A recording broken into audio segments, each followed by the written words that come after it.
Bonjour Fabien, et tout d'abord, merci, tu nous fais un très grand honneur en participant via cette vidéo, cette interview enregistrée aux premières assises de Sport Medef Essonne, dont le sujet est comment booster la pratique du sport en entreprise. Donc évidemment, qui mieux que toi pouvait aujourd'hui témoigner et apporter ta contribution à ce combat en faveur du sport en entreprise. Première question, quelles sont les passerelles qui relient le sport et l'entreprise, parce que les chefs d'entreprise qui nous regardent sont extrêmement intéressés de savoir comment, évidemment, le sport va contribuer aussi à leur business. Il y a beaucoup de points communs entre ces deux univers, même si en fonction des sports et en fonction du niveau pratiqué, il y a des différences. Le sport professionnel va avoir des points communs par rapport à la pression, mettons, par rapport à l'exigence, par rapport au stress, des points communs avec le monde et l'environnement du monde de l'entreprise et la concurrence en entreprise. Le sport d'équipe, par exemple le rugby que je connais bien, ça s'apparente vraiment dans l'organisation, dans la méthodologie, dans les bonnes pratiques, mais aussi dans les mauvaises pratiques, à ce que l'on peut vivre dans le monde d'entreprise, puisque c'est un sport d'équipe, c'est un sport où il y a beaucoup de procédures, beaucoup d'organisation. Si je prends l'exemple du rugby, 95% de ce que vous voyez à l'écran sont des phases offensives ou bien défensives qui sont répétées, à analyser et acquis de manière collective, de manière réflexe. C'est exactement comme les process d'une entreprise avec les organisations dans une entreprise.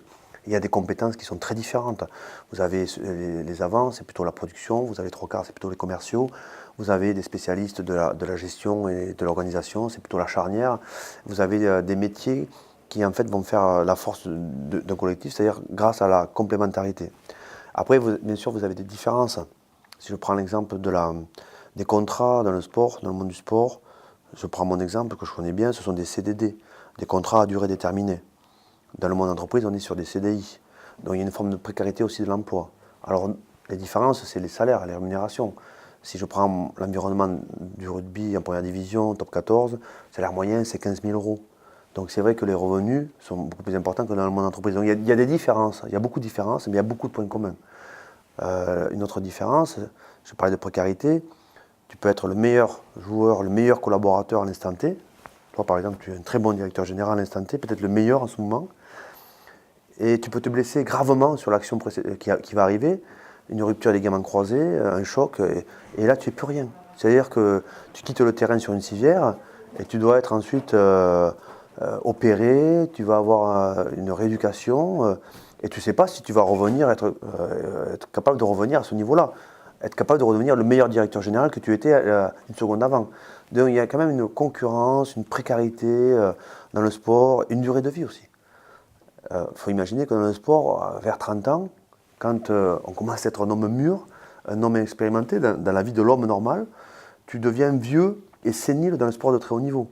Donc voilà, ça c'est le sport de très haut niveau. Après il y a le sport en général. Et moi aujourd'hui j'ai 47 ans, je prends mon exemple. Je ne suis plus un sportif de haut niveau, je suis un homme qui aime le sport et qui se sert du sport pour son équilibre. Je suis équilibré parce que je vais nager ce matin, ou j'ai nagé hier, je vais faire du vélo, je pratique le rugby à toucher avec une association, je vais jouer au foot avec des anciens, je joue au golf. Aujourd'hui, le sport pour moi, c'est un équilibre entre la vie où il y a le tout contrôler et le lâcher prise.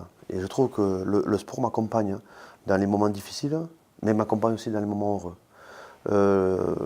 Donc c'est vrai que il y a beaucoup de points communs entre le monde de l'entreprise, et on n'a pas le temps pour tous les évoquer, et le sport. Le sport de haut niveau, le sport que je pratique aujourd'hui en tant que simplement membre du sport, que tu pratiques aussi, parce que je te trouve très affûté.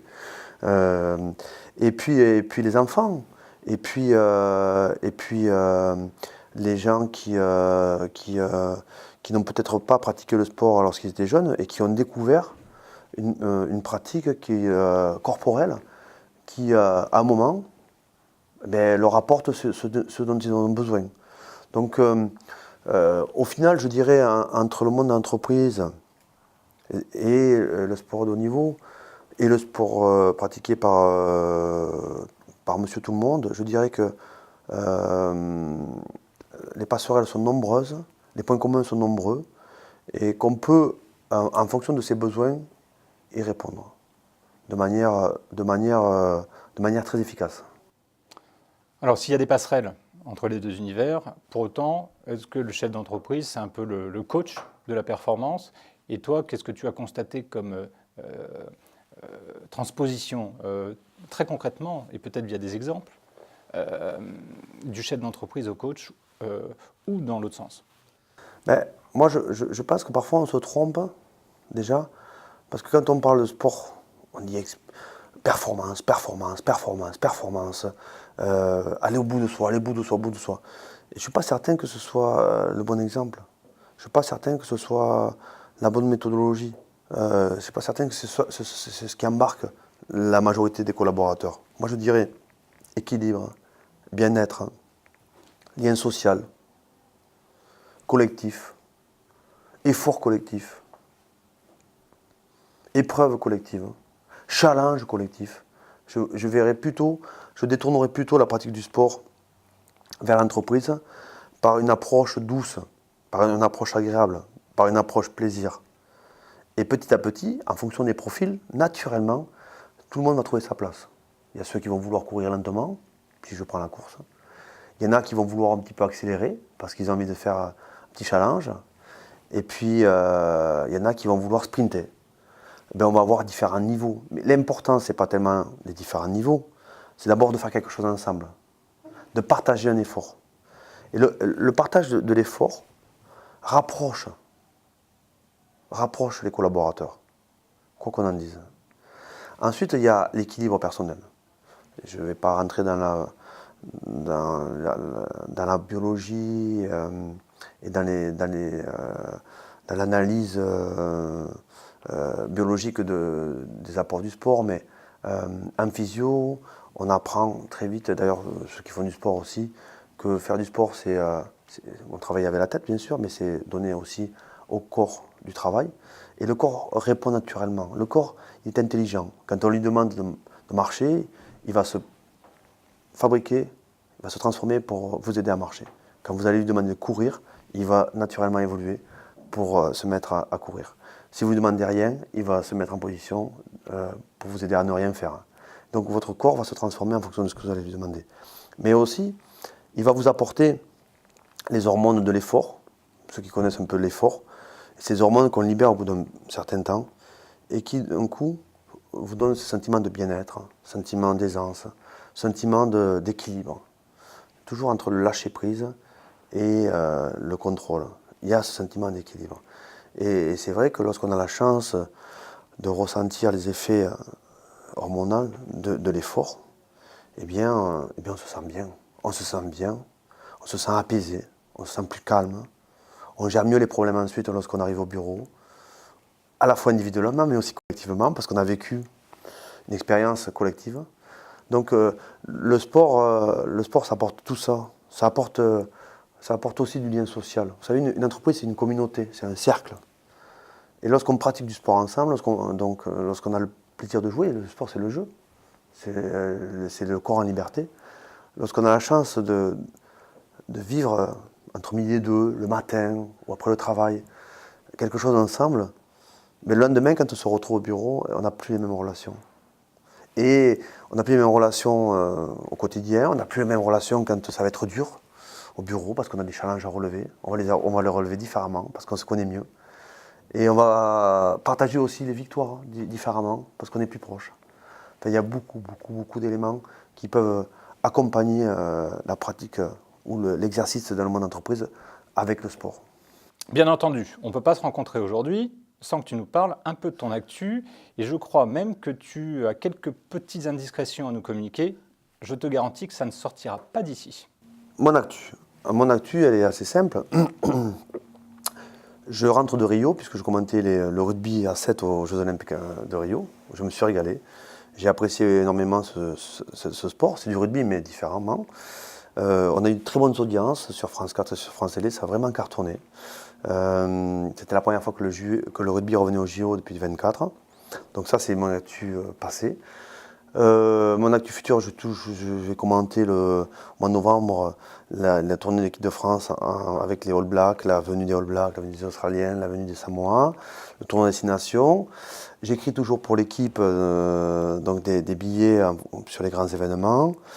Je travaille chez Capgemini en tant que consultant où j'apporte ma contribution dans des staffs sur des problématiques de management, management de transformation, transformation du management, team building, toutes les notions d'équipe, toutes les notions de relation à l'autre dans la collaboration, la gestion de l'échec, la gestion de la réussite, la gestion de la pression, la gestion du stress, la création du lien entre les collaborateurs et les managers, travail sur la confiance, enfin, tous ces éléments-là avec des méthodologies de sociodynamique, je ne sais pas si vous connaissez, la sociodynamique, la méthode ASE, enfin des méthodologies assez intéressantes à pratiquer. En un mot, puisque là nous sommes vraiment aussi sur le sujet du séminaire d'aujourd'hui, la méthodologie qui te semble la plus... C'est une combinaison. Alors la sociodynamique, ça a été inventé par M. Fauvet en 68. Ça vient d'un cabinet qui s'appelait Bossard Consulting, qui aujourd'hui est le cœur, le réacteur, le cœur de l'activité de conseil de Capgemini. Et donc la sociodynamique, c'est comment faire en sorte que le corps social soit en phase avec le corps institutionnel. Que les managers soient en phase avec leurs collaborateurs, que les collaborateurs soient en phase avec les managers. On travaille sur ce qu'on appelle des soft skills. On s'appuie sur des modèles gamma. Des modèles gamma, c'est un dessin avec un intitulé très court qui permet d'identifier très vite les bonnes et les mauvaises techniques managériales, qui accompagne le management dans la transformation de son organisation, mais qui accompagne aussi le management dans la transformation de son management. On s'appuie sur des cartes de partenaires pour voir où sont l'ensemble des collaborateurs sur différentes visions périphériques. ASE, c'est une méthodologie qui a été inventée par des Américains qui viennent du cabinet Ernst & Young et qui a été rachetée, c'est la partie conseil, par Capgemini. En anglais, ça veut dire Accelerated Solutions Environments. Méthode en 3 temps de collaboration, d'itération, pour définir une roadmap, une feuille de route, une carte de transformation par les collaborateurs, de manière avec la contribution de l'ensemble des acteurs. 3 temps, scan, le champ des possibles, tout ce qu'on peut trouver, tout ce qui peut nous intéresser dans notre problématique. Focus, c'est par rapport à notre problématique et ce qu'on a identifié, on va décider ce qu'on va utiliser. Et act, c'est la feuille de route sur 1 mois, 2 mois, 3 mois, 6 mois, 1 an, 2 ans, 3 ans, 4 ans. Méthode à travers des workshops, méthode itérative, très efficace aussi. Et en ce moment, je travaille sur un sujet qu'on a commencé à développer depuis 2 ans, qu'on appelle le Human Capital Analytics. C'est la donnée, la data orientée ressources humaines. C'est-à-dire que dans le sport de haut niveau, on n'a qu'un capital, c'est le capital humain. On peut mobiliser que le capital humain. Dans l'entreprise, on a les magasins, on a les produits, on a les fournitures, on a les clients, on a les fournisseurs, on a les usines, on a les entrepôts, on a les véhicules. En sport, c'est du capital humain face à du capital humain. Et donc, depuis très longtemps, depuis 15 ans, on travaille sur l'analyse de la donnée, comment accompagner un collaborateur dans sa carrière avec les facteurs clés de succès et d'échec qu'on aura identifiés grâce au descriptif du passé. On va pouvoir faire du prédictif pour le futur, mieux recruter. Il y a 15 cas d'usage, en gros, mieux recruter, facteurs clés de succès dans le recrutement, facteurs clés d'échec, signaux forts, signaux faibles, mieux accompagner dans le développement du collaborateur, anticiper les moments de fragilité, les risques psychosociaux, les burn-out, les blessures, et les sujets de rétention, éviter que les meilleurs partent ailleurs. Donc anticiper le moment où ils risquent de partir ailleurs. Et donc on a 15 cas d'usage qui nous permettent, avec de la donnée, avec des data scientists, avec une data farm, d'utiliser cette donnée qu'on a capturée, très, très grande donnée. Aujourd'hui, il y a beaucoup la possibilité de récupérer la donnée et de synthétiser en tant qu'outil d'aide au manager. C'est-à-dire que ce n'est pas la donnée qui va prendre la décision, c'est vous, en tant que manager, vous allez savoir, vous aurez d'autres éléments qui vont vous aider à prendre des décisions juste vis-à-vis de vos collaborateurs. Donc toujours des sujets autour du management, de la population, de la communauté, qui est en fait l'équipe qui est l'entreprise. Voilà. L'autre sujet, c'est moi Et vous, en fait, moi et Sport 2000, il faut que vous sachiez que nous arrivons à la fin de notre contrat. Nous avons travaillé pendant 2 ans ensemble. Ça reste 2 années très, très riches. On a contribué, je suis fier d'avoir contribué au travail qu'on m'avait accordé, à la confiance qu'on m'avait accordée. Donc il faut que nos amis le sachent. Ça fait 2 ans que nous collaborons ensemble. Et j'en suis très fier et très honoré. Donc voilà, nous arrivons à l'échéance de notre contrat. Donc peut-être la fin de notre collaboration, ou peut-être, je ne sais pas. Bon, Tout va bien, Stéphane? Journaliste et Géry. Et enfin, le rugby. Et alors, Le rugby, ben, il y a des bruits qui courent, mais malheureusement, je ne peux pas en parler. C'est vrai qu'il y a pas mal de buzz sur un avenir et un retour sur les terrains, ce qui est possible, mais pas immédiatement. Peut-être début d'année prochaine éventuellement, ou juin 2016, voilà, ou juin 2017, en fonction des événements qui sont en cours, mais c'est possible. Voilà. Au bord de la mer? As-tu veux des indices? Ça peut être au bord de la mer, mais ça peut être. Il y a plusieurs mers, tu sais. Il y a l'Atlantique, il y a la Méditerranée. Et la Manche, c'est plus compliqué. Moi, je sais pas beaucoup de clubs au bord de la Manche, mais au bord de l'Atlantique, il y en a pas mal quand même. On pense au sud, hein, au sud, il y a le côté Méditerranée. et le sud-ouest. Côté Méditerranée. Et le sud-est aussi. Voilà. Non, franchement, je ne peux pas m'engager sur. Mais c'est vrai qu'il y a des choses qui se trament, mais en sport, ce qui est intéressant, c'est que tout peut arriver. Ça, c'est peut-être le bon mot de la fin, c'est qu'il ne faut jamais lâcher. Il faut se battre toujours pour chasser ce que j'appelle les causes perdues. Parfois, vous croyez que c'est fini et ce n'est pas fini. Donc, tout peut arriver. Et les bonnes surprises, mais aussi comme les mauvaises. Donc, parfois, on croit que c'est acquis, mais c'est jamais acquis non plus. Donc, c'est pour ça que le sport, c'est une bonne leçon, c'est une remise en question permanente.